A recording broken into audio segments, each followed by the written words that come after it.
Am I the a-hole stories? Am I the a-hole for telling my sister she doesn't get to ask me to hate my dad for her? So, my parents divorced when I was 3. My mom was cheating on my dad, and my sister, who was 18 months younger, turned out not to be his. My dad knew she was cheating and he left her just after my sister was born, which is when he found out. He had to fight for a DNA test, and then he had to fight to not be her father. We both know about it. Our mom was never shy about saying it. My sister has always been jealous that I have a dad and she doesn't, and I always understood.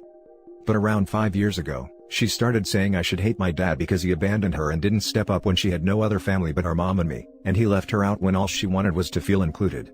I told her my dad was an amazing dad to me, and I could never hate him.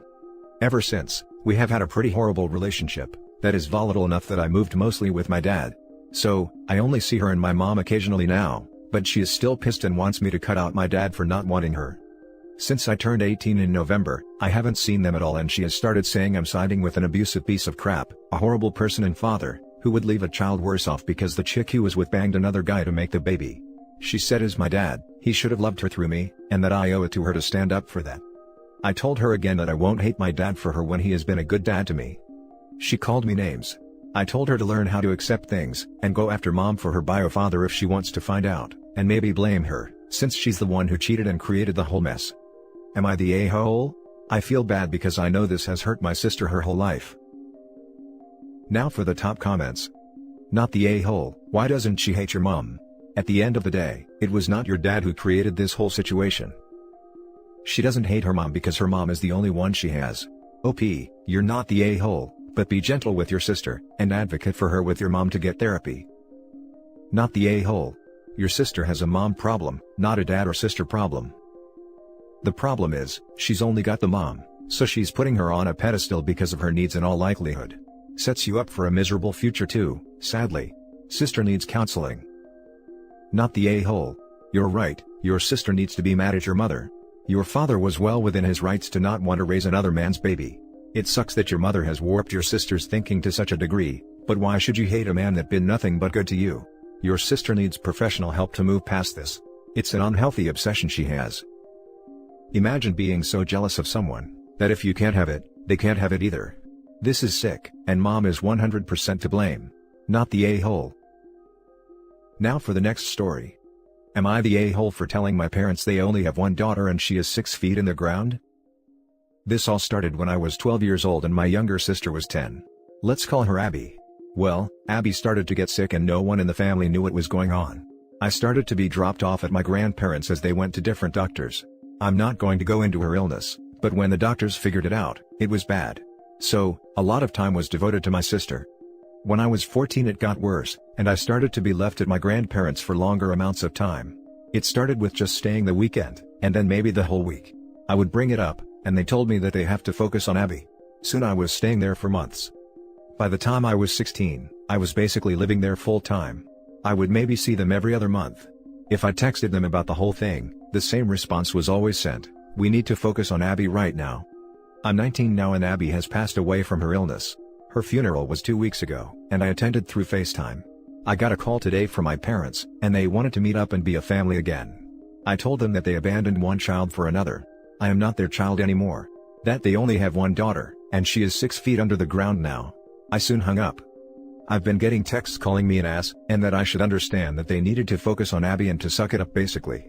So am I the a-hole? Not the a-hole. Was it harsh? Yes. Was it deserved? Also, yes. While I can sympathize with dealing with a terminally ill child, they still had another child that needed their love and attention too. A child that was losing her little sister, probably scared, and lonely, and then freaking abandoned for 7 years. Yes, Abby needed them. But you did too, and they failed you miserably. And they failed Abby too, who might have enjoyed a relationship with her sister in the few years she did have to live. And they failed Abby too, who might have enjoyed a relationship with her sister in the few years she did have to live. This is what I keep coming back to. It's unconscionably cruel to keep two siblings from spending time with each other, while one is dying. Not the a-hole. As a parent who had a terminally ill child, I made sure that my other kids still knew that I loved them, and even organized people to sit with my child in hospital while I spent quality time with my other kids. It's hard being a parent knowing that your child is going to die, but you don't ever push away your other kids. I'm so sorry that you were abandoned by your parents, and I'm sending you huge hugs and love right now. You have every right to be angry at them and don't let anyone else tell you otherwise, as none of them were in your shoes. Take time to grieve for your sister and your lost relationship, and most importantly, please be kind to yourself. You do matter. This is good advice. Hugs to you OP, I'm sorry for all you have lost. Not the a-hole. While having a seriously ill child is challenging and will often take priority, it doesn't give your parents license to simply send their other child away and stop parenting them. They abandoned you, and now that your sister has passed away, they want to rug sweep their behavior and play happy family. It's completely understandable that you do not want to have a relationship with them. Therapy may be beneficial for you to process losing your entire immediate family. They need to respect your boundaries. Sorry for your loss and good luck. They're treating her like a book they left on the nightstand. Now, 7 years later, they wanted to pick it up and go, alright, where did I leave off? You can't do that with people. The next story is titled, Am I the a-hole for breaking a child's heart for money? Sorry, it's my first time posting because I'm really desperate and need advice. Also, English isn't my first language, so sorry about that too. I'm 23 female, babysitting since 2 years ago for a single mom. She paid me fair for this, and for 1.5 years, I was babysitting 2 times a week for her child, 5, and in the last half year, it was 3 times a week. The father of the girl was never in the picture, and she had multiple babysitters since she was very little. Because her mother works every day like 10 hours or more, she works in a very stressful, but very well-paying job in the finance world. She doesn't see her much. She had like 3 babysitters before me, and now it was only me and another one. At first, she didn't like me, and always cried about everything and threw tantrums. But after months of me comforting her while also setting rules, she started loving me and I really love her. But her mother gave me more and more to do. First, it was 2 times a week for 4 hours in the afternoon. But since 6 months ago, it was 3 times a week for 6 hours. I'm studying to become a teacher, and I didn't need the extra hours or money, but I needed more time for studying. This semester, my university expected all students to go into schools and experience the real lessons and daily life. My school was very happy with me helping out a few times, and they offered me a job. Whenever a teacher would be ill, which happens nearly every day because it's a big school, I could get a call, and they would ask me if I wanted to take the lesson, but I could also say no. They would pay me €10 for an hour more than my babysitter job. I really hesitated at first, but it would be also better for my future, so I decided to do so. When I told the mother of my babysitted child about it, she screamed at me and cried. She said that since her child now loves me and accepted me, it was heartless and cruel for me to go. And that I'm breaking a young girl's heart only for money, and maybe she will have trust issues because of this. I was shocked and really sad, and I felt guilty. I called my mom to talk about this, and while she agreed that it's better for my future to take the job at the school, she also said that she wouldn't do it because a child is always more important than money. Now I feel like a heartless monster, and don't know if I'm the a-hole for this. I agree that a child is more important than money, but I don't know. It's not my child and I don't know if this is an a-hole move?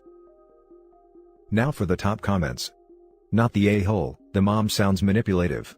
You have to set boundaries and put yourself first here. You have to set up your future. You don't want to be working for this lady forever, right? OP needs to read this. She's being emotionally manipulated into keeping her job as a babysitter. But there is no future in that job. That mom is using her child to prevent OP from leaving. OP, please leave. It's sad for the kid, but it will also be a lesson. Sometimes people come and go in life, and she can still see you occasionally. You're not abandoning her. You are making sure that you have a future. Hey, so yes, I really read a lot of comments and I couldn't see it from the start, but I see now that this is very manipulative behavior from the mother. I really feel for her, because it's often hard as a woman to have a career and a child, and this girl is so sweet, but you all are right. I will take this job and try to enjoy it the most. Thank you all very much for your help. Not the a-hole. Kids grow attached to babysitters, and this mom was attached to your convenience. You're studying to be a teacher, take the teaching job. Mom needs a nanny and to grow up. Exactly. There are plenty of people who do this as a long-term career, but I guess it's cheaper to hire a student babysitter, and then try to manipulate them into staying long-term. Even when you know up front they are training for a different career. Not the a-hole. The mother definitely is. It's really hard being a single working mom, but you cannot blame an innocent bystander. You did your best. It was always going to be a temporary arrangement, either you would graduate or the child would no longer need a sitter. You could always decide to stay in touch with the child if you and the mom both think that's important. I did with a family where I babysat. I still go to birthdays and stay in touch. Congratulations on your new job. Thank you. I will message her that I would love to see my babysitted child a few times a month, but not for paid babysitting, only for spending time together. And thank you, I can't quite be excited for the job yet, but hopefully it will come. Edit, I read a lot of comments, but I can't answer every single of them. First of all, thank you for the bottom of my heart for all the messages. It's very kind of you and I feel not so guilty anymore. So, I will take this school job. Due to COVID, the mom works from home and I wrote her some good nanny and babysitter agency. I will babysit for the next 4 weeks, if it's necessary due to mom being at home, and will slowly talk and adjust the girl to me not being around anymore. I will not work for them past this 4 weeks, but I said that occasionally, like 2 or 3 times in a half year, or something like that, I could visit them both, when they are home together. I asked my mother why she isn't supportive of me, and she said that's because she can empathize with the mother, due to the fact she was a single mother as well, but I didn't have any babysitter though. But she said she was sorry and will try to be supportive. Thank you everyone. And now for the last story. Am I the a-hole for not letting my son's former fiancée see him? I have a deceased son named Adam and he passed away 2 months ago. He was only 21 years old and was suffering from a chronic heart condition. He introduced me to his then girlfriend when he was 19, and told me they were expecting a baby and wanted to get engaged. I supported them with all I could, although I still helped with medical expenses. He was working a job /studying /paying bills. He was exhausted but excited to be a dad, and he loved his son more than himself. 3 months after his son was born, Adam's condition got worse. He spent time in and out the hospital. He was in a wheelchair and was too weak to walk, but was aware of what was happening. His fiancée moved back with her parents. After my son requested to see his baby, she declined and didn't allow it. She didn't even visit, just called. I talked to her, and told her Adam was at my home and she should come see him and bring their baby with her. She came, but only to give back the ring, saying this was too much for her and will not live like that. She said she wanted to move on and provide for her son. My son was devastated. Next thing we knew, she flew out of country before we could even consult a lawyer. We knew nothing about where she was and all means of communication were cut.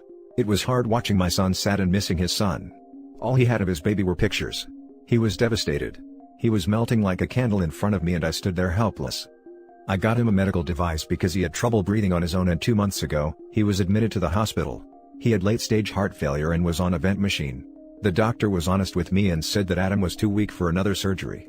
I was devastated then I let the family know what was happening, including Adam's friends. Turned out, one of his friends was in contact with Adam's former fiancée on social media, and told her. Next thing I knew she was standing in front of me wanting to see Adam. I was surprised to see her. I politely told her to leave, but she insisted, and she brought mutual friends to try to convince me, but I refused. I got mad I had to get the security officer involved, and she ended up being told to leave right then.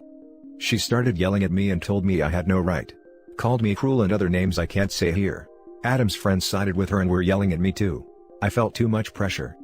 Adam passed away later that day at 6 p.m. I couldn't take it. I found myself dealing with her and their friends yelling at me again. My brother thought what I did was wrong. The funeral wasn't quiet nor peaceful, as I had to argue with everyone pointing out what I did was cruel. I was carrying my grief along with this. She again stopped me from seeing my grandbaby, as a way spite me for what I did. I know there has to be something I can do, this is my grandbaby. Now for the top comments. Not the a-hole, she left him when he needed her the most. She had no right to be there, she wasn't his fiancée anymore. You don't leave someone who you love in hard times. She was cruel for leaving him and not letting him see his son, not you. I'm sorry for your loss, hope he stays strong. Sounds like the baby mama has a heart condition too. It's called not having one. Not the a-hole. She knowingly got into a relationship with someone suffering from a heart condition, a condition which, might I add, you paid the medical bills for, and then abandoned the guy when it got too real, even keeping him away from his son. For all you knew, you were being protective of him, even if your actions were probably also rooted in some spite. I'm very sorry for your loss. I can forgive, deciding that it's more than she can deal with, even if she initially thought she could handle it. Running off with his child and going no contact, is a complete a-hole move though. Info. She abandoned him, took their child, and now wants to pretend she cares. However, I do have a question. Did you ask Adam what he wanted? Do you think Adam would want to see her or would find it too distressing at the time? I do think that the person being cruel, is the one sending flying monkeys to crap on you when you were the one taking care of him. All he ever talked about was his son. From what I understand she came without him, so she had no intentions of letting us see the baby. Adam was already unconscious when she came. It was sudden and I didn't expect her to come back. And that's it for this video guys. If you have thoughts to share, leave a comment below. Don't forget to hit like and subscribe if you like this content. I'll catch you in the next one. Good day everyone.